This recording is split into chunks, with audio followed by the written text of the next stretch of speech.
Boa noite a todos. Hoje é dia 28 de maio de 2020.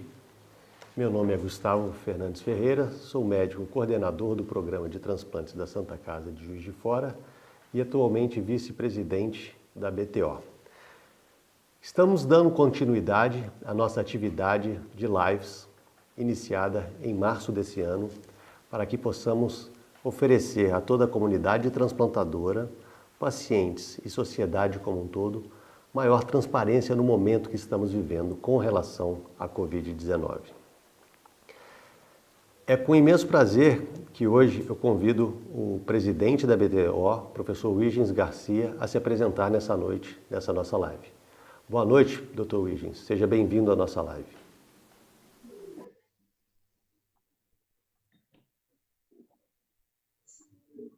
Dr. Huygens está no mudo. Perfeito. Boa noite a todos, ok? Uma boa noite a todos, é uma honra estar aqui com vocês. E hoje nós temos uma discussão importante que é sobre o acometimento de pacientes transplantados com uma Covid-19, que é um tema muito importante para a comunidade transplantadora. Então, creio que será uma noite muito útil e importante para todos nós. Obrigado, Dr. Huygens, pela sua introdução. Nós vamos agora convidar o Dr. Walter Duro Garcia, da Santa Casa de Porto Alegre, no Rio Grande do Sul. Boa noite, Dr. Walter. Seja bem-vindo à nossa live. Boa noite, Gustavo. Boa noite, Medina, Huygens. Agradeço o convite de participar. Eu acho que teremos uma noite muito agradável para discutir alguns aspectos que vocês vão apresentar e nós vamos debater. Muito obrigado pelo convite. Obrigado, Dr. Walter.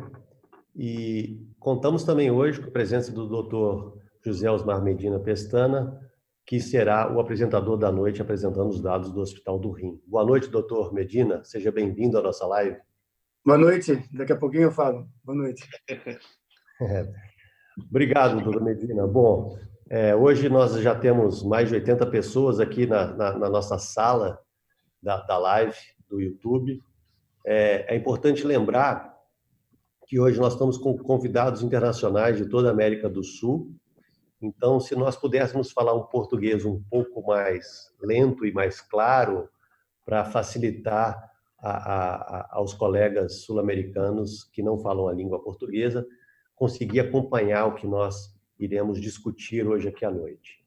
Hoje nós teremos dados muito importantes do Hospital do Rim, o maior centro de transplante renal do mundo, e vai trazer um pouco da experiência desse momento que eles estão vivendo com relação à Covid-19. Mas, mesmo assim, dando continuidade aos dados que nós estamos apresentando com relação à Covid-19, eu vou fazer hoje uma breve introdução do momento que nós estamos com relação ao Brasil na transplantação como um todo. Voltando aqui aos meus dados, que a gente está dividindo com vocês semanalmente, a gente agora passou para cada 14 dias a apresentação desses dados. São dados disponibilizados pelo SNT e a gente divulga aqui para todos entenderem o momento que nós estamos vivendo. Esse trabalho é um trabalho conjunto com o SNT. A doutora Daniela Salomão vem liderando esse movimento de aproximar a BTO com dados do SNT para que a gente possa traçar estratégias para evitar um número maior de queda do número de transplantes no Brasil. E é com muita alegria que eu digo que isso tem sido feito com sucesso e a gente vai apresentar esses dados agora. Lembrando que nós, em 2019, realizamos mais de 9.000 transplantes de órgão sólido no Brasil como um todo. E esses dados que serão apresentados a partir de agora são de janeiro de 2020 até dia 25 de maio de 2020. No primeiro lugar, eu vou apresentar para vocês o mapa de calor do número de doadores por milhão de população por estado. Vocês podem ver aqui na sua coluna da direita que quanto mais escura a cor verde, maior a atividade de doação de órgãos por milhão de habitantes. E quanto mais clara, a cor verde ou até mesmo chegando ao branco, é a atividade zero com relação à doação de órgãos. Nós vamos seguindo esses dados semanalmente. Vamos iniciar a partir de março, quando nós identificamos o início da pandemia do Covid-19. Então, nós vamos começar a observar a mudança a primeira semana de março, agora já a segunda semana de março. Cada um pode ir observando aí a sua região onde tem a atividade de transplante. Já na primeira semana de abril, a região norte tem o apagão, que já foi demonstrado aqui. Na segunda semana de abril, a região norte mantém esse apagão. O Nordeste já diminuindo a sua capacidade de doar, tentando uma certa recuperação em maio, finalzinho de abril, início de maio, ainda com alguma atividade ali, e a gente já percebe que o Norte e o Nordeste já vão diminuindo a sua capacidade. Chama atenção para a região Sul e Sudeste, principalmente Paraná e Santa Catarina, sempre conseguindo manter uma atividade maior. Eu vou repetir mais uma vez aqui os slides para que todos tenham clareza e entender o momento, e vou parar na última semana de maio para que todos entendam o momento que estamos vivendo na última semana. Então, a primeira semana de abril, segunda semana de abril agora, terceira semana de abril, Sul e Sudeste conseguindo manter uma certa atividade. Agora já na primeira, iniciando maio, segunda semana de maio, terceira e dados da última semana. Então, dados da última semana demonstram para a gente que Paraná, Santa Catarina e São Paulo conseguem manter a captação. O Ceará tentando voltar a respirar junto com Pernambuco, né? Espírito Santo, Bahia, Minas Gerais, Rio de Janeiro, Rio Grande do Sul, Goiás e Mato Grosso tentando segurar alguma coisa na doação de órgãos. Com relação a transplantes, esses dados são número absoluto, número por milhão de população de todos os órgãos. Nós somamos aqui todos os órgãos: rim, fígado, pâncreas, coração e pulmão. E aqui por estado. Cada um vai poder ver o momento que está vivendo cada estado com relação. Quanto mais escura a cor, maior a atividade de transplante. Quanto mais clara a cor, menor a atividade de transplante. São dados por milhão de população. Ali em cima a semana vai girando. Iniciamos agora abril. Segunda semana de abril. Terceira semana de abril, e aqui já estamos com plena atividade do Covid em algumas regiões. Última semana de abril, entrando agora em maio, segunda semana de maio, terceira e última semana de maio. Aqui a gente consegue observar que o Paraná e São Paulo conseguem segurar uma atividade importante.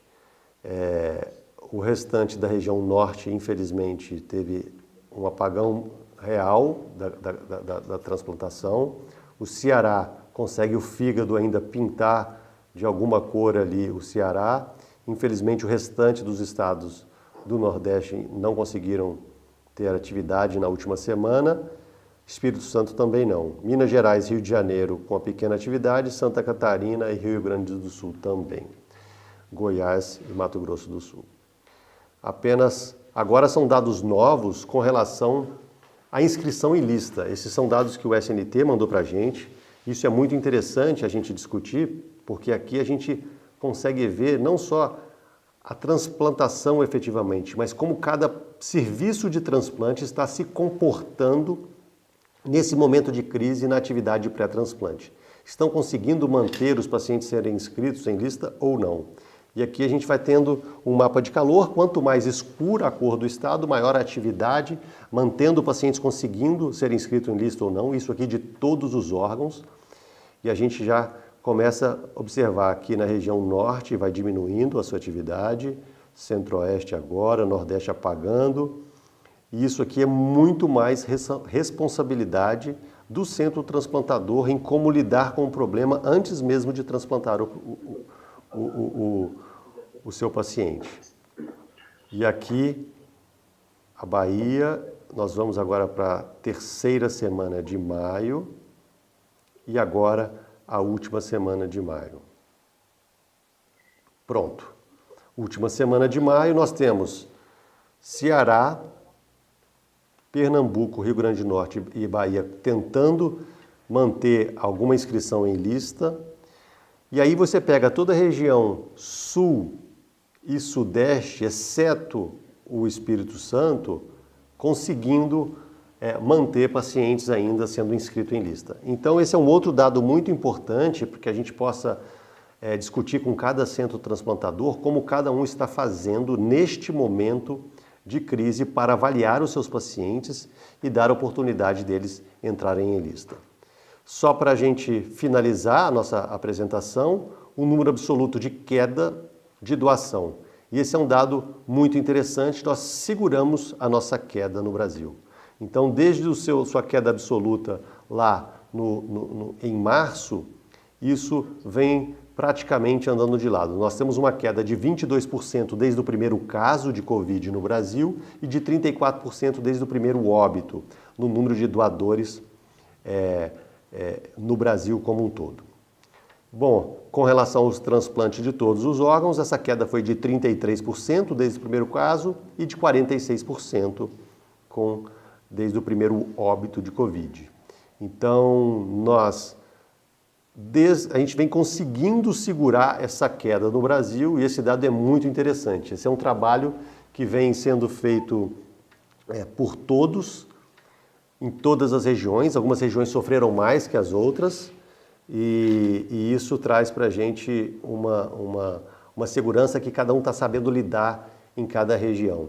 Eu não vou trazer cada região hoje especificamente aqui, que o tema hoje da nossa reunião, na verdade, seria a gente discutir como o Hospital do Rim e Hipertensão lidou com o problema da Covid-19 como um todo. Então, convido agora o Dr. Medina para iniciar a sua apresentação. Dr. Medina, por gentileza.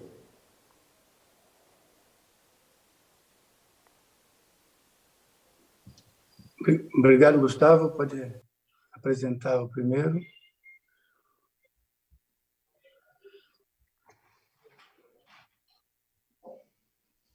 Pode ir direto para o segundo, por favor.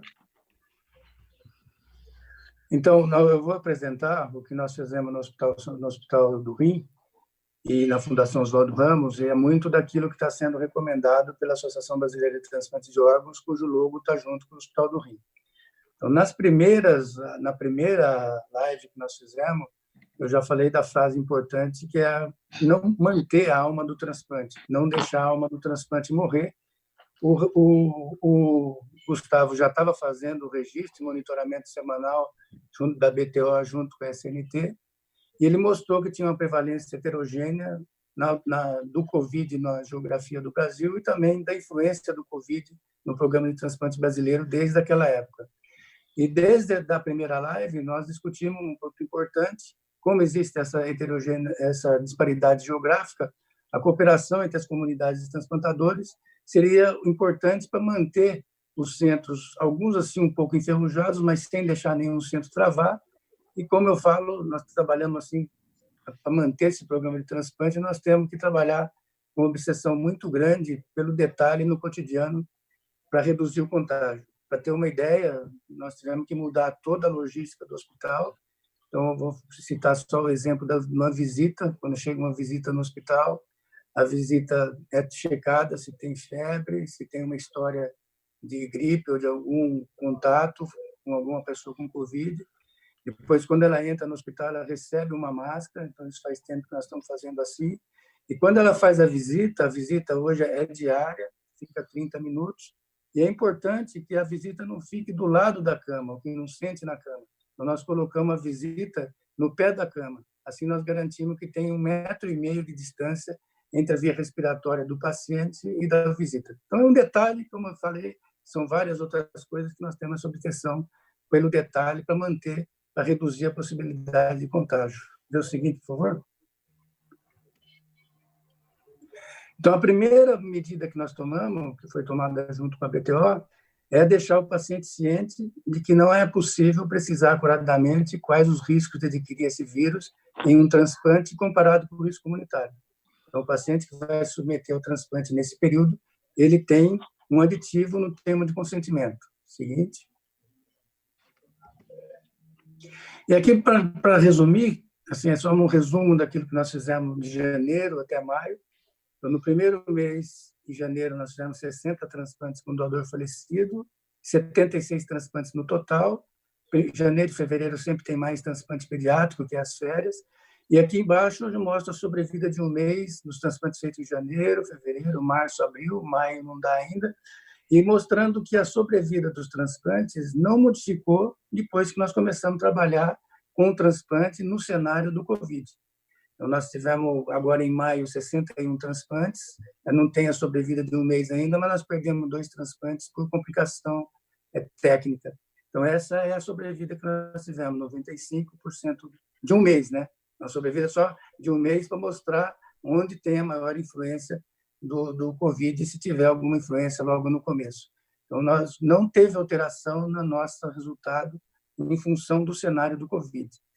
E, nesse período, quem testa todos os doadores falecidos da cidade de São Paulo, de todas as OPAs, é o Hospital do Rim.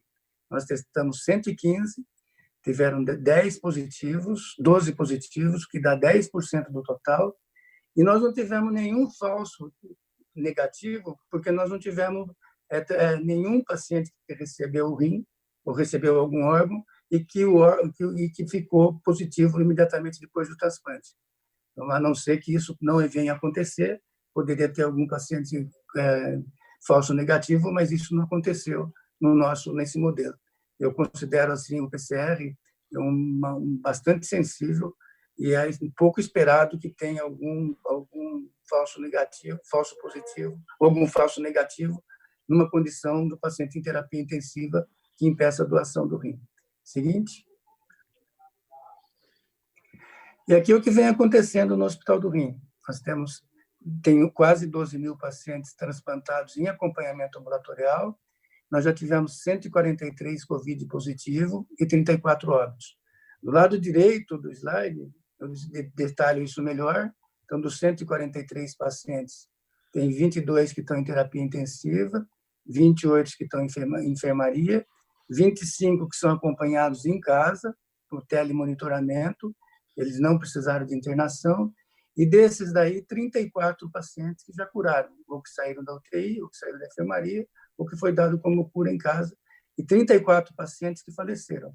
Isso dá 25%, cerca de 25% do número total de pacientes que foi Covid positivo pós-transplante, e é o mesmo número que as associações internacionais mostram e que o Leonardo Riella mostra no estudo que ele apresentou recentemente. É muito parecido com o resultado internacional, esse resultado do Hospital do Rim. Então, nós temos quase 12 mil pacientes em acompanhamento, 143 pacientes Covid até agora. Nós estamos preocupados para ver como que isso vai caminhar, qual que é o número de pacientes Covid que nós vamos ter que enfrentar mais para frente. Seguinte. E aqui mostra o primeiro caso, os 2 primeiros casos nossos foi dia 20 de março, aqui nós temos registro até dia 23 de maio, e qual que é a fonte de contágio desses pacientes? 120 desses 143 pacientes, o contágio foi na comunidade, e 23 desses pacientes, eles estavam internados no hospital, e a doença apareceu durante o período de internação deles. Teve aqui no meio, aqui entre 25 de abril e 29 de abril, teve um caso índice, foi uma paciente que internou, que não tinha sintoma, depois de 3 dias ela estava positiva e ela disseminou, contagiou mais alguns pacientes do lado dela. Há 10 dias que nós não temos nenhuma contaminação mais no hospital, e gradativamente nós estamos aumentando os controles dentro do hospital. Então, nós primeiro começamos a usar máscara todas as pessoas, depois usar máscara N95 para todos os funcionários, aí começamos a fazer o distanciamento das visitas, depois começamos a fazer, como nós vamos ver mais para frente, PCR em todos os pacientes internados e todos aqueles pacientes que internam no hospital, para evitar que tenha algum tipo de contágio. Ontem nós tivemos, mais uma vez, uma paciente que internou naquela mesma condição e que passou para uma outra paciente. Então, agora, além da máscara, todos os pacientes transplantados vão utilizar aquela proteção facial. Então, nós estamos com a máscara, o pessoal já estava se acostumando a ela, agora nós estamos colocando também no paciente que está internado no hospital uma proteção facial para garantir que não tenha nenhuma possibilidade de transmissão da doença entre um e outro. E também nós orientamos os pacientes para que eles mantenham o distanciamento, não tirem a máscara, a não ser em situações que ela é necessário ser retirada. Quando conversar em voz baixa, para transmitir menos. Quando manter o sorriso sem gargalhada e não ter nenhuma atividade, nenhum contato físico entre eles. Isso é o que nós estamos recomendando atualmente, porque hoje a prevalência na comunidade ela é relativamente grande. Seguinte. E aqui mostrando a demografia desses pacientes que foram transplantados e que desenvolveram o COVID posteriormente. Então, a idade média, aqui são 127 pacientes, nós não pegamos todos 143, os 127 pacientes, aqueles que estão vivos, 93, comparado com o óbito, então a idade de quem veio ao óbito é maior, uma diferença estatística. O tempo de transplante é 12 anos para quem faleceu e 8 anos para quem recuperou. Aqui, aqueles que foram transplantados com menos de um ano de acompanhamento, teve 4 que vieram a óbito. O mais recente é que transplantou e veio a óbito depois de 2 meses. Ele recebeu alta, foi para casa, adquiriu o COVID na comunidade, voltou, foi para terapia intensiva e acabou tendo um desfecho ruim.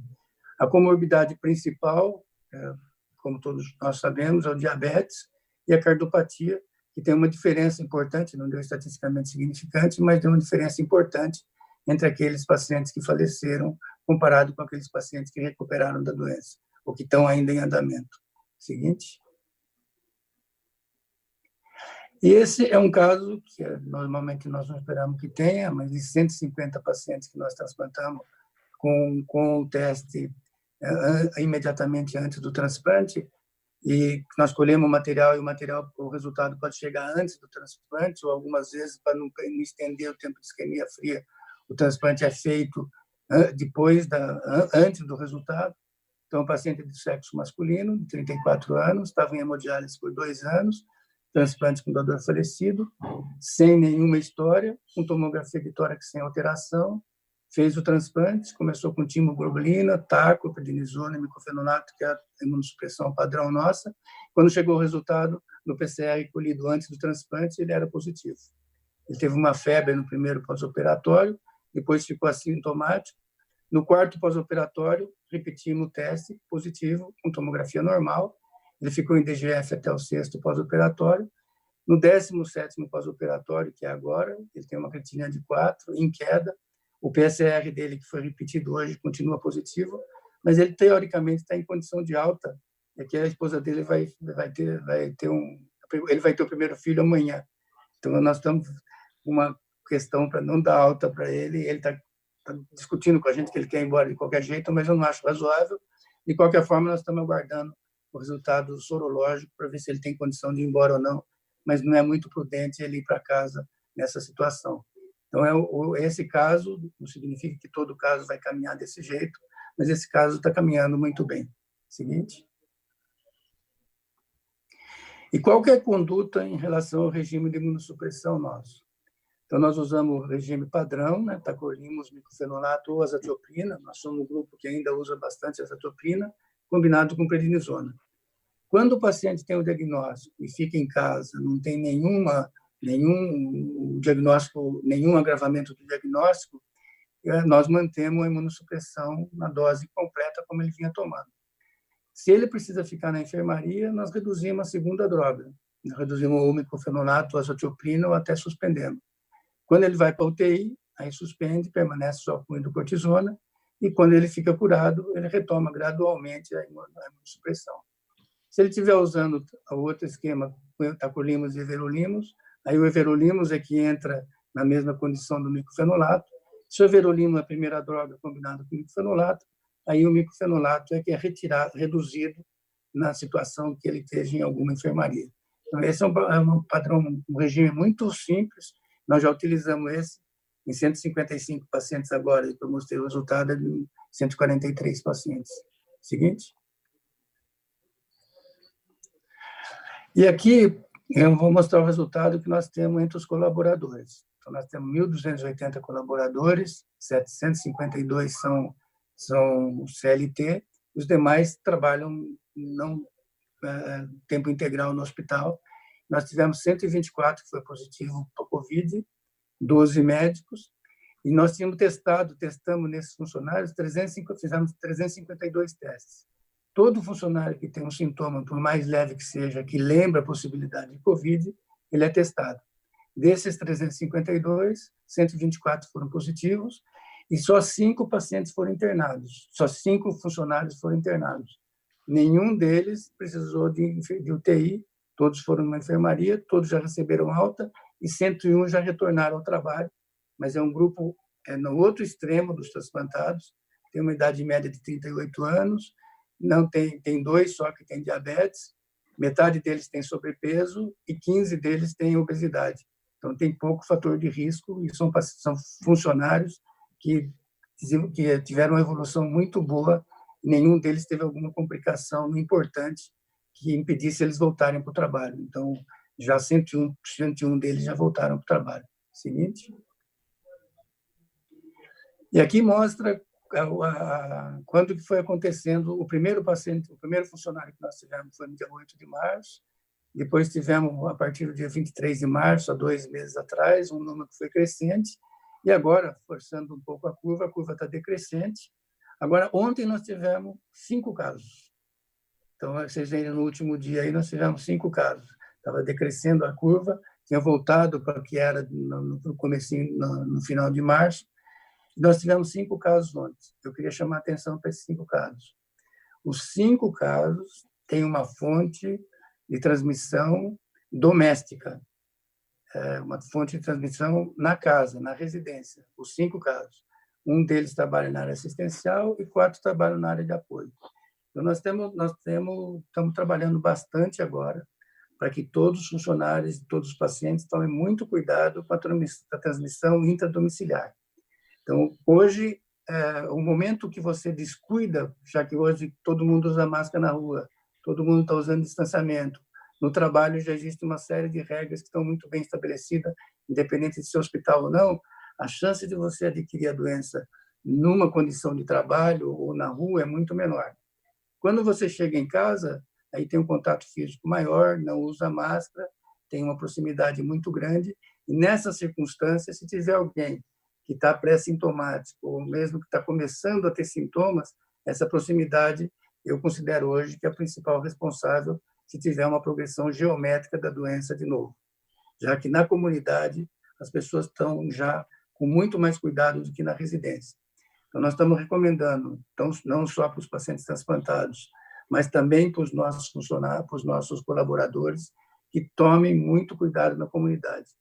Eu, pessoalmente, acho que numa família, por exemplo, de 4 ou 5 pessoas que trabalham em lugares diferentes, todos deveriam usar máscara em casa, usar distanciamento em casa e ter um tempo de exposição entre eles com chance de transmissão menor, fazer com que exista uma possibilidade menor de transmissão intradomiciliar. Assim, isso já foi chamado a atenção em outros países, mas eu tenho chamado a atenção bastante para esse fato aqui no Brasil. E todo paciente transplantado nosso agora está recebendo, além da máscara, uma proteção facial, porque a máscara já faz parte do cotidiano, já se acostumaram, não é mais diferente. Então, o paciente transplantado nosso, para ter toda essa proteção, considerando o risco que ele tem, nós estamos distribuindo para cada um deles uma máscara de proteção facial, para que ele possa ficar um pouco diferente dentro da família, a família reconhecer que se ele pegar a doença é muito mais grave para ele do que uma pessoa jovem. Seguinte. E aqui são os sintomas desses 124 pacientes, 124 funcionários. Então, o que predominou foi mialgia, que é o que tem predominado mesmo em pessoas mais jovens, com menos risco. Aí tem as outras questões que são todas associadas. E aqui chama bastante atenção a perda do olfato, que deu em 30% dos funcionários, é quase patognomônico hoje, de infecção por coronavírus. E quando você fala em perda do paladar, ele está sempre associado à perda do olfato.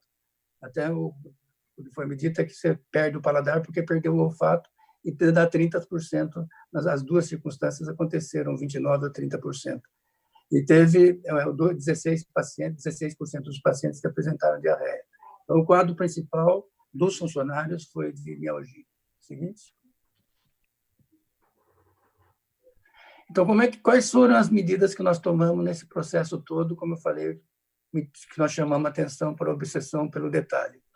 Então, em 13 de janeiro, nós colocamos o coronavírus na pauta da nossa reunião semanal, administrativa semanal, que nós fazemos toda segunda-feira, das 7h30 às 8h. Logo no começo de março, nós criamos um comitê de crise, com reunião diária, pelo risco que tinha, que nós percebemos do risco quando ele começou a ter uma dimensão maior na Itália. E a providência inicial nossa, que eu acho que foi a providência mais importante, a ação mais importante do grupo, foi que nós adquirimos no laboratório 3.000 testes. Então, no começo de março, não tinha teste em nenhum lugar, nós já tínhamos um teste com resultado no mesmo dia para todos os funcionários e para todos os pacientes que tivessem algum sintoma mais que necessitasse de uma avaliação melhor. Distribuímos máscaras e fizemos o controle de acesso. No dia 14 de março, nós publicamos no Estadão uma analogia entre o romance A Peste, que é do Alberto Camus, que eu sugiro que todos leiam, e o coronavírus. Vocês vão ver nesse romance, que descreve muito bem aquilo que nós estamos vivenciando aqui. Em seguida, nós restringimos o transplante de doador intervivos, só a casos excepcionais. Começamos a fazer tomografia de tórax, da forma como o Dr. Walser já vinha fazendo, em todos os receptores. Criamos um fluxo especial para pacientes com sintoma respiratório, telemonitoramento, e antecipamos vacina para todos os colaboradores nossos. Depois, logo em abril, também a partir de uma live nossa, começamos a testar todos os doadores falecidos com PCR e aguardar o resultado para fazer a extração. E nesse processo todo, nós estamos fazendo treinamento e capacitação continuada de todos os colaboradores. A partir do dia 12 de abril, nós começamos a usar máscara N95 em todos os funcionários do hospital, independente de trabalharem na área administrativa ou na área assistencial, porque a maior parte dos casos que nós tivemos nos funcionários foi de pessoas que trabalham na área de apoio ou na área administrativa. E todos os pacientes usaram máscara TNT, e todas as pessoas que entravam no hospital, a máscara comum. Seguinte. Depois, nessa data seguinte, nós começamos a testar todos os receptores de doador falecido com PCR antes do transplante. Nós escrevemos também na Folha de São Paulo a máscara facial como um símbolo contra o coronavírus. Mudamos uma série de fluxos, mas a medida mais importante foi que nós começamos a receber um aporte muito grande de pacientes na porta do Hospital do Rim. Nós mudamos o nosso pronto atendimento através de um acordo que nós fizemos junto com a Secretaria da Saúde, para o Hospital São Paulo. Reservamos uma unidade separada de Covid no 10º andar do Hospital do Rim e temos 5 leitos isolados na UTI, e todos os pacientes transplantados, a partir do momento que eles recebem transplante, agora, transplante recente, também recebem uma máscara de proteção N95. E hoje nós temos no Hospital do Rim 12 pacientes com Covid positivo, sendo 8 que estão em enfermaria em isolamento e 4 em UTI em isolamento. Esses pacientes eles estão evoluindo, então nós estamos acompanhando a evolução deles. Se sobrecarrega, nós transferimos para o sistema, o Hospital São Paulo, que é o hospital de referência para a Covid na nossa região.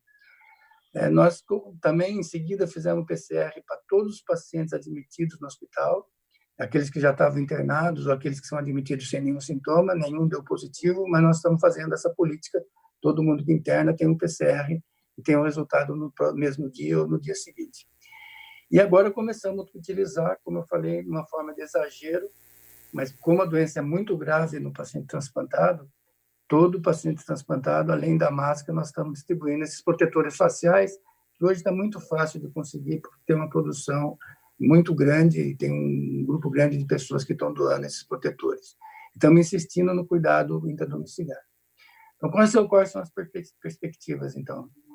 Na cidade de São Paulo, tem 2.000 leitos de terapia intensiva. 42% dessas unidades de terapia intensiva têm algum paciente com Covid. Então, em algumas situações, em vez de colher a amostra só nasal e da orofaringe, nós estamos colhendo também uma amostra, um lavado brônquico para daqueles pacientes que têm mais risco, que nós imaginamos que têm mais risco, nós estamos colhendo 3 amostras para garantir que o PCR é negativo. Então, nós estamos fazendo isso para não perder nenhum tipo de doador, ou doador que está numa situação muito próxima de pacientes que estão com Covid positivo. Nós estamos pensando em testar, vamos começar a testar agora todos os pacientes que estejam sintomáticos, não só aqueles que têm um sintoma mais intenso, e também estamos avaliando como que nós vamos aplicar a sorologia tanto em pacientes como colaboradores. Isso é uma situação um pouco mais complexa, porque isso não está muito definido ainda, mas nós estamos avaliando, todos os grupos no Brasil estão avaliando 2 testes produzidos por 2 empresas, que são testes que têm uma sensibilidade muito boa. Tem a chance dele dar falso negativo em torno de 25%, e ele não dá falso positivo. Então, nós estamos vendo como que nós vamos trabalhar nessa situação. Seguinte. Então, só repetindo aqui mais uma vez, então, os resultados nossos de janeiro até maio não foram diferentes no cenário pré-Covid com o cenário pós-Covid. E também, mais uma vez, insistindo, que nós testamos 115 doadores falecidos, teve 10% que foi positivo, não tivemos nenhum desses 150 pacientes que foram transplantados nesse período que se contaminou em função do transplante vindo do doador. Seguinte. Então, em conclusões, assim, a política da sociedade está bastante apropriada, então nós estamos trabalhando bastante com o Dr. Huygens, com o Dr. Gustavo, o Dr. Walter, toda a diretoria e o Conselho da Sociedade, mantendo o programa de transplante brasileiro vivo, não deixar, como eu falo sempre, a alma do transplante morrer. O Gustavo mostrou, ele está mostrando isso toda semana, que teve uma redução próxima de 40% dos transplantes pós-Covid. Essa é uma redução menor do que nos outros países. Ele está mostrando também que existe uma disparidade geográfica também em relação à redução. Tem estados que reduziram muito mais, que eles pararam o programa de transplante mais cedo do que nós, e nós estamos conseguindo levar o programa de transplante ainda sem nenhuma interrupção. Os resultados dos novos transplantes feitos durante a era Covid são semelhantes aos resultados pré-Covid, tanto no nosso centro, como do Walter, como dos outros centros. Nós consideramos que a seleção que nós estamos fazendo, baseada no PCR, dos doadores falecidos, ela está apropriada. E aqui tem 3 coisas que têm acontecido, é que os pacientes, no começo, o número de pacientes que recusavam ser transplantado, o número de profissionais que estavam inseguros em relação à participação no processo de captação do transplante era grande, e nós já acostumamos com a doença, e isso diminuiu. Então, hoje, poucos pacientes recusam, não tem mais nenhum profissional da saúde falando não vou participar do processo de captação ou de transplante. E nós também não suspendemos a inscrição para transplante. Ele diminuiu um pouco, está retomando agora quase mais da metade do número que nós tínhamos antes. E eu entendo assim que, como eu sempre falo, a alma do transplante ela nasce aqui na inscrição do paciente para transplante, tanto como doador vivo como doador falecido. Nós estamos fazendo todo o processo. Aquele que é transplante com doador falecido, ele já entra na fila, e aquele que é transplante com doador vivo, nós preparamos, deixamos pronto para a hora que essa situação passar. Ele já está preparado para fazer o transplante. Eu queria agradecer a oportunidade de mostrar esses dados do Hospital do Rim, como eu disse, seguindo a orientação daquilo que vem sendo feito pela BTO, direcionado pela BTO, e passar de novo a palavra para o Gustavo. Muito obrigado a todos. Dr. Medina, eu acho que essa foi uma oportunidade ímpar para que todo o Brasil pudesse entender como foi que o Hospital do Rim lidou com esse momento, talvez, de maior dificuldade que o transplante no mundo todo já viveu com essa pandemia. É um desafio muito grande para que cada centro de transplante consiga lidar dentro da sua realidade com o momento atual que a gente está vivendo.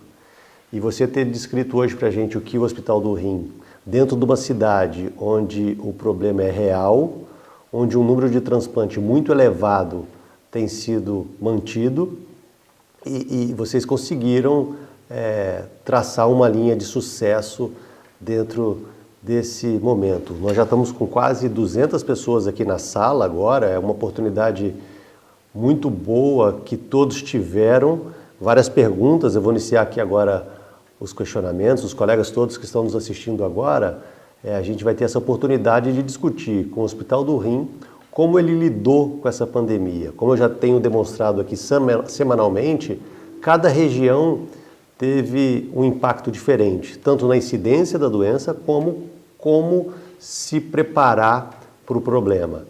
E o Hospital do Rim, dentro de uma cidade que vive ainda o problema de forma real, conseguiu, através de medidas muito inteligentes, ir resolvendo o problema e manter a atividade de transplante.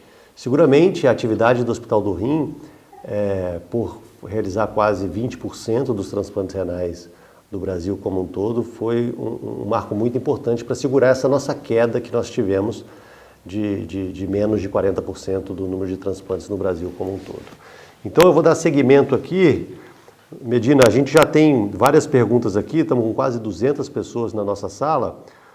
O Paulo Everton, que coordena uma emergência do hospital privado em Fortaleza, ele pergunta que observamos pacientes assintomáticos admitidos com outras patologias e imagens de tórax compatíveis com pneumonia do Covid. Qual o papel dessa tomografia no screening desse paciente quando ele chega na emergência do paciente receptor transplantado? Eu gostaria até de complementar essa pergunta, porque é muito comum os pacientes chegarem com queixas não sugestivas de Covid e logo depois evoluir com um quadro de Covid. Como é que foi a experiência de vocês recebendo esses pacientes que vocês já avaliaram até o momento? Isso é muito simples, assim, se for candidato a transplante, a tomografia tiver alteração típica, mesmo que o PCR seja negativo, nós não transplantamos. E se o paciente que vai internar depois do transplante tem a tomografia alterada, ele já é tratado como um Covid positivo. Se não der positivo o PCR, nós repetimos em seguida. Perfeito. Acho que o Walter deve fazer a mesma coisa. Exatamente. Exatamente. Mas vocês fazem tomografia de rotina para todo e qualquer receptor que chega? Vamos lá, aqueles pacientes que já estão transplantados, daqueles quase 12 mil pacientes que vocês têm aí transplantado com vocês, chegou por uma queixa de disúria, por exemplo, é comum fazer uma tomografia de tórax nesse paciente? Não, aí não faz, mas se ele for internar, nós fazemos PCR. Independente da queixa, ele vai fazer um PCR? Independente da queixa, o que nós queremos deixar o hospital Covid-free, ou então conseguir fazer com que a área do Covid não fique nenhum paciente Covid fora dessa área que é restrita aos pacientes que têm Covid, que tem um grupo de funcionários específico que trabalha com eles. Então, todos os que entram no hospital são testados, porque nós sabemos que está muito predominante na comunidade, e tem um grupo aqui em São Paulo, né? Tem um grupo de pacientes que podem estar numa fase pré-sintomática, como teve 2, e transmitem a doença para o colega do lado. Por isso que nós estamos aumentando bastante a proteção e o distanciamento dentro da enfermaria. Só pergunta aqui, e acrescentar uma coisa, professor, porque você tem muita facilidade no PCR, né? Tempo muito rápido. Isso não é realidade do restante do Brasil, né? Tanto, por exemplo, no transplante de fígado, nós só realizamos para o receptor, sempre de rotina, a tomografia de tórax é um exame fácil, né? Nós não temos como aguardar um PCR com 24 horas.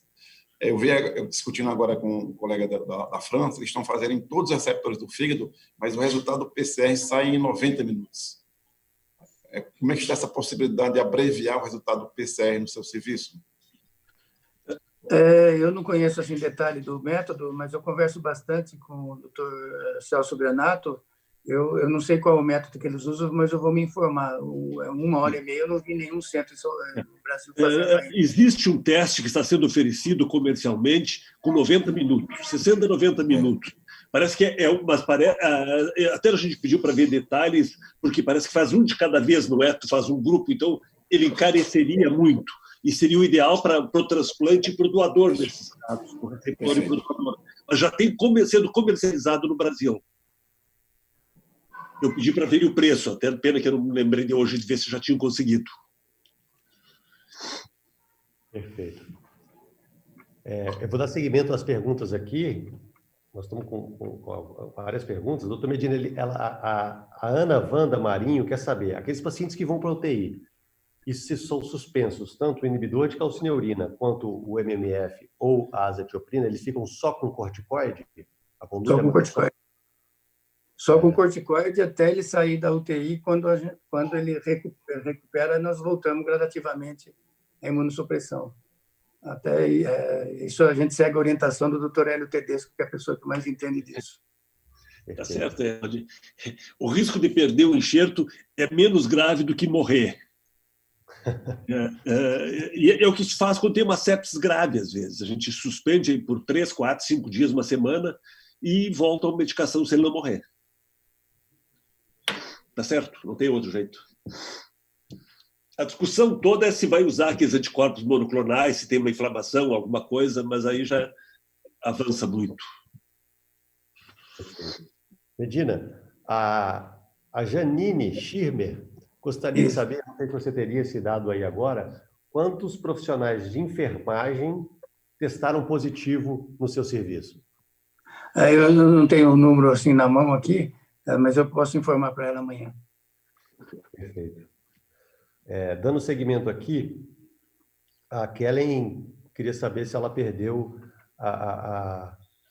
qual foi a mortalidade do Covid nos transplantados, mas foi aquilo que você mesmo falou, Kellen. Ele colocou muito claramente, é semelhante ao da literatura internacional, próximo de 30%, não é isso, doutor Medina? 25%, são 34 em 143, e dá 25%. A mortalidade entre 20% e 30% nos pacientes transplantados que adquiriram Covid.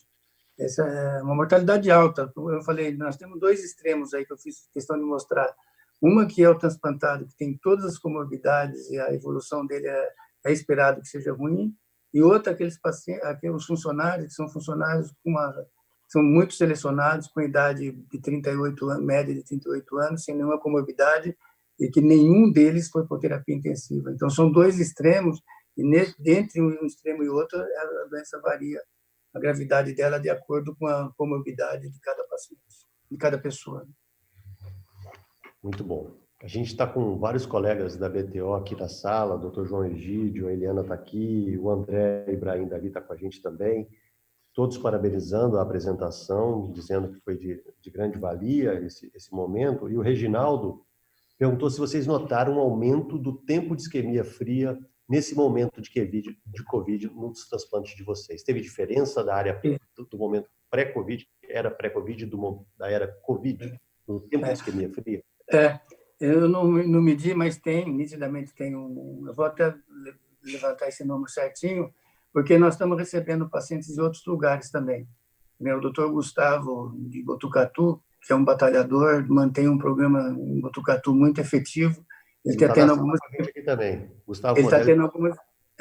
dificuldades para transplantar lá, então ele consegue transplantar um, o outro ele manda para o hospital, ele recebe o paciente imediatamente depois. Então, nós estamos ajudando, ele ajuda, nós estamos ajudando ele a manter, como eu falei, a alma do programa de transplante dele viva. E assim nós temos recebido de alguns outros estados, de outras regiões de São Paulo, ou até mesmo a seleção do paciente, porque tem dificuldade a dificuldade assim logística da realização do transplante cresceu um pouco. Eu imagino que deve ter aumentado o tempo de isquemia fria, mas muito pouco, assim, se aumentar 2 ou 3 horas. Mas eu trabalhando com isquemia fria alta, 20 horas. Medina, talvez se tu pegares o bolo o global, vai diminuir o tempo de isquemia fria, porque tu estás usando praticamente rins da região só. Tu não está vindo de outros estados, ou um número menor, que aumentava o tempo de isquemia. O nosso tempo de isquemia baixou porque nós só fazemos no Rio Grande do Sul e Santa Catarina, e excepcionalmente, hoje chegou um de Recife, mas assim, pela dificuldade dos voos, esses rins que viajavam muito pararam de viajar. Então, está se perdendo muito rim, porque o tempo de isquemia passaria de 2 dias até. Eu vou tomar nota disso, Walter. Talvez caia o tempo de isquemia por isto. Da gente que tem 20%, 30% dos rins vindo do outro estado, eles pararam de vir. Agora, a gente tem, doutor Wiggins, a gente tem uma pergunta para você e para o Walter aqui, o André Pereira, que está em Santa Catarina atualmente, ele pergunta se vocês aceitariam um doador sem teste de Covid e sem tomografia de uma região de baixa incidência de Covid. Vocês aceitariam um doador de um local onde a incidência de Covid atual é muito baixa e que não teria o teste disponível naquele momento? Gustavo, eu acho que já está padronizado no Brasil, todo doador tem que testar. Tem que ter pelo menos um PCR em 48 horas nessa captação. Eu acho que a gente não pode abrir a vaga. Porque o risco de que, se tu tiveres um doador que transmita, e há uma recomendação forte do Ministério, é uma incomodação muito grande. Acho que não justifica, neste momento, mais fazer isso. Eu tenho a impressão, assim, nós temos que zelar bastante para manter o conceito e a segurança que a comunidade tem no programa de transplante brasileiro. E nós, assim, o grande mérito do que o Gustavo tem feito, coletar os dados do Brasil semanalmente. Nós discutimos isso em grupo semanalmente na reunião da diretoria junto com o conselho, ou nessa live, ou até individualmente, para ver como que nós podemos sobreviver com o programa, manter o programa de transplante numa situação que é uma situação desconfortável. E até tem lugares que têm uma situação mais difícil, estão enfrentando mais dificuldades para conseguir vaga em terapia intensiva, tem outros lugares que não. Nós estamos conseguindo, de alguma forma, manter a comunidade conectada e o programa do transplante, como você falou, caiu menos de 40%. Então, tem que garantir, não pode fazer nada errado. Então, tem que garantir a confiança dos pacientes da comunidade desse programa. Talvez a única situação, André, nós temos, por exemplo, uma menina conosco que já perdeu um transplante, ela está com 99,9% de reatividade ao papel, está com um catéter em átrio que já teve que trocar, perdeu o peritônio, a menina de 11 anos, uma situação desesperadora. Nós recebemos já 872 ofertas de rim, todas deu cross positivo virtual. Então, se viesse para essa menina, possivelmente a gente aceitaria. Ela vai morrer daqui 1, 2, 3 meses, porque não tem acesso. Seria a única situação. Bom, vou dar seguimento aqui, que hoje está bem animado aqui a nossa sala, e a Érica Rangel está aqui com a gente. Boa noite, Érica. Obrigado pela participação. Ela pergunta assim, doutor Medina, parabéns pela apresentação. Como será a volta ao novo normal para pacientes ambulatoriais? Como será essa volta? Então, o que nós estamos imaginando é que o ambulatório nosso deve mudar. Nós temos todos os pacientes têm consulta presencial hoje, ou teve até agora, né, até antes do Covid. E agora, como nós estamos aprendendo a utilizar a telemedicina, ou fazer contato com o paciente, o telemonitoramento, é seguro que isso vai fazer com que o número de pacientes que ele colhe sangue, aqueles pacientes que têm a parte principal da consulta é a avaliação da creatinina, a avaliação do nível sérico de imunossupressor, sem nenhuma outra alteração, e é possível que esses pacientes possam ser acompanhados por telemonitoramento. Tanto eu como o Walter, nós temos conversado isso bastante, e como a gente tem um grupo muito grande, assim, nós não medimos isso ainda, mas cerca de metade dos pacientes vão conseguir fazer a consulta à distância. É fundamental, Medina. Eu acho que talvez o grande ganho que a gente vai ter nisso vai entender que essa teleconsulta é boa para esses pacientes. É melhor do que uma presencial todas as vezes. Eles vêm cada 6 meses e cada 2, 3 meses tu faz os exames e mantém conversa com eles. Acho que isso a gente tem que discutir com o Ministério, com a Daniela, de oficializar isso, manter isso, que já está oficializado agora nesse momento, manter no pós-Covid. Isso realmente seria um ganho para os pacientes e para os centros. Perfeito. Essa colocação, Walter, é muito interessante. A Daniela está na sala conosco aqui também. Boa noite, Daniela. Conversando com ela ontem, ela já manifestou realmente que o SNT tem todo o interesse em ampliar, não só na era Covid, essa teleconsulta, mas que isso seja uma realidade daqui para frente dentro do transplante. Nós tivemos que aprender a duras penas lidar com a telemedicina, né? Isso a gente não preparou. Foi uma infelicidade nossa que o Conselho Federal de Medicina não tenha antecipado esse movimento dentro do Brasil para que nós pudéssemos ter feito isso de forma progressiva. Nós tivemos que aprender isso na força e talvez essa não tenha sido a melhor forma de aprender, mas todos foram obrigados a aprender e vamos colher frutos disso no futuro, sem dúvida nenhuma. O Luiz Flávio Giordano parabeniza aqui o Dr. Medina e pergunta quantos leitos do CTI que o Hospital do Rim tem dedicado para o Covid, ou se tem, e qual a sua taxa de ocupação hoje desses leitos? A UTI nossa tem 16 leitos, 6 leitos têm isolamento total, então tem até sanitário, e esses 6 leitos são dedicados ao Covid. Hoje nós temos 3 deles ocupados. Perfeito, 50%. É. E a pergunta que não podia faltar essa noite, Luciana Deboni está aqui conosco. Boa noite, Luciana. Os pacientes receberam cloroquina, doutor Medina? Ou hidrocloroquina? A questão hoje nós estamos discutindo isso. A cloroquina ganhou uma importância muito maior do que ela tem. Eu não sei se ela tem algum efeito ou não. A gente sabe que o efeito colateral dela é muito pequeno se for tomado na dose baixa e por 4 ou 5 dias. Teve um período que ela foi utilizada no nosso hospital. Atualmente ela não é recomendada, mas como ela está aprovada e certificada pelo Ministério da Saúde, o paciente, se o paciente achar que ele deve tomar, nós prescrevemos, porque essa é uma recomendação do Ministério da Saúde. Então, nós orientamos, explicamos para o paciente aquilo que nós explicamos um médico para o outro, e o paciente decide se ele quer tomar ou não. Isso precisa ser feito de maneira sistemática, porque no Hospital São Paulo utilizava a cloroquina, daí teve uma paciente lá que não estava tomando, foi um grupo de pessoas lá, quase que exigindo que a paciente tomasse a cloroquina porque ela queria tomar, e depois acabou dando. Então, tem um conflito, assim, tanto médico, técnico, como político, que criou uma importância maior do que a cloroquina merece. E se alguém quiser tomar, toma. Se não quiser tomar, não toma. Não temos razão para prescrever, nem razão para brigar com o paciente porque ele quer tomar. Perfeito. Então, não é protocolo do Hospital do Rim utilizar a hidroxicloroquina de rotina em todos os pacientes, não é verdade? Isso. Perfeito.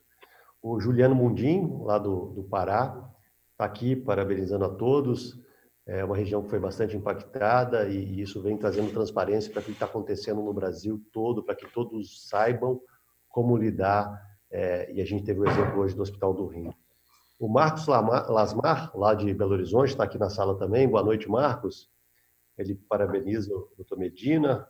O Covid hoje é uma realidade, mas vocês estão sabendo que os laboratórios de imunologia em alguns estados terão problema pela falta de reagente e de custo devido ao dólar? Vocês já tiveram alguma informação dessa aí, lá em Porto Alegre, lá no Ceará ou aí no Hospital do Rim, doutor Medina? Ainda não falou nada. Ainda não, até vou perguntar amanhã. Também aqui no Nordeste do Ceará não estou sabendo informação em relação a essa falta de reagentes, não. Aqui também não, mas eu vou checar amanhã. Perfeito. O Viber Belo Medina está perguntando se alguma observação diferente da tempestade de citocinas nos pacientes transplantados comparado com os não transplantados. Vocês acham que existe alguma diferença no comportamento dos transplantados? Essa não é uma boa pergunta para mim. Porque eu faço... Vai ver só o transplantado, você não viu o não transplantado, né? Não, assim, eu só complementar um pouquinho depois aí. Só um pouquinho. Eu brinco, que eu trabalho bastante, 12 horas por dia, eu sei um pouquinho de tudo o que acontece no Hospital do Rim, mas eu não sei muito de nada. Então, essa é uma pergunta que precisa saber muito, e nessa eu não consigo responder. Queria só complementar aí, eu acho que essa pergunta veio porque saiu um artigo da Lombardia com 200 pacientes transplantados de fígado que tiveram Covid-19 e não apresentaram lesões graves pulmonares. Aí se interrogou se o uso do imunossupressor fazia um bloqueio daquela tempestade de citocinas e, com isso, você diminuía a gravidade das lesões pulmonares. Mas o que a gente está vendo agora, com essa mortalidade aí de 25%, isso não deve ser verdade, porque está tendo uma mortalidade maior do que a população normal. A base teórica seria interessante, mas a prática liquidou com essa teoria. Perfeito. A gente está quase terminando, então várias perguntas. Infelizmente, eu não vou conseguir trazer todas as questões aqui hoje, nós estamos completando 1 hora, mas uma pergunta que é interessante, Medina, se vocês mudaram o protocolo de imunossupressão de vocês nessa fase agora, tanto de indução, quem pergunta aqui é a Ana Wanda Marinho, se vocês mudaram a indução e se mudaram qual droga vocês estão utilizando. Não mudamos, continuamos fazendo a indução com timo, da mesma forma como nós sempre fizemos. O protocolo é exatamente igual, exatamente o mesmo. Nós estamos lidando com os pacientes transplantados dentro desse cenário do Covid da mesma forma como nós lidamos antes. Aí, quando tem Covid, a história muda um pouco, mas a imunossupressão, todo o processo, tudo é igualzinho. Perfeito. Medina, até porque a grande maioria dos pacientes de vocês que adquirem o Covid são transplantados há mais de ano, não é? A grande maioria. Teve só 14 pacientes que foram transplantados há menos de 1 ano, 4 deles que faleceram, como eu falei, e o tempo mínimo foi de 2 meses. Um paciente que transplantou foi para casa, adquiriu na comunidade e voltou para o hospital. Mas quem adquire já está há mais de 1 ano imunossuprimido. E a média de quem faleceu é 12 anos e a média de quem permaneceu é de 8 anos. Perfeito. O Reginaldo Boni está aqui também. Ele está perguntando se vocês acreditam que os pacientes, os profissionais da saúde que trabalham em óculos, mesmo que assintomáticos, deveriam fazer de rotina? Eu não recomendo assim o PCR de rotina. Trabalhando no transplante. Difícil. É difícil, não faria toda semana, faria todo dia. Nós tratamos quem trabalha na OPA, quem trabalha no transplante, quem trabalha em todas as áreas do hospital da mesma forma. Então, todos os funcionários do hospital que tiver um sintoma, por menor que seja, eles fazem um PCR, tem o resultado no mesmo dia, depois eles vão receber o afastamento ou o cuidado que precisa naquela condição. E, como eu disse, quem trabalha no transplante, quem trabalha nas OPAs, são pessoas jovens que não têm comorbidade, e eu mostrei 120 funcionários que tiveram uma evolução excepcionalmente boa. Não é sempre que isso acontece. Isso está muito relacionado à comorbidade e à faixa etária.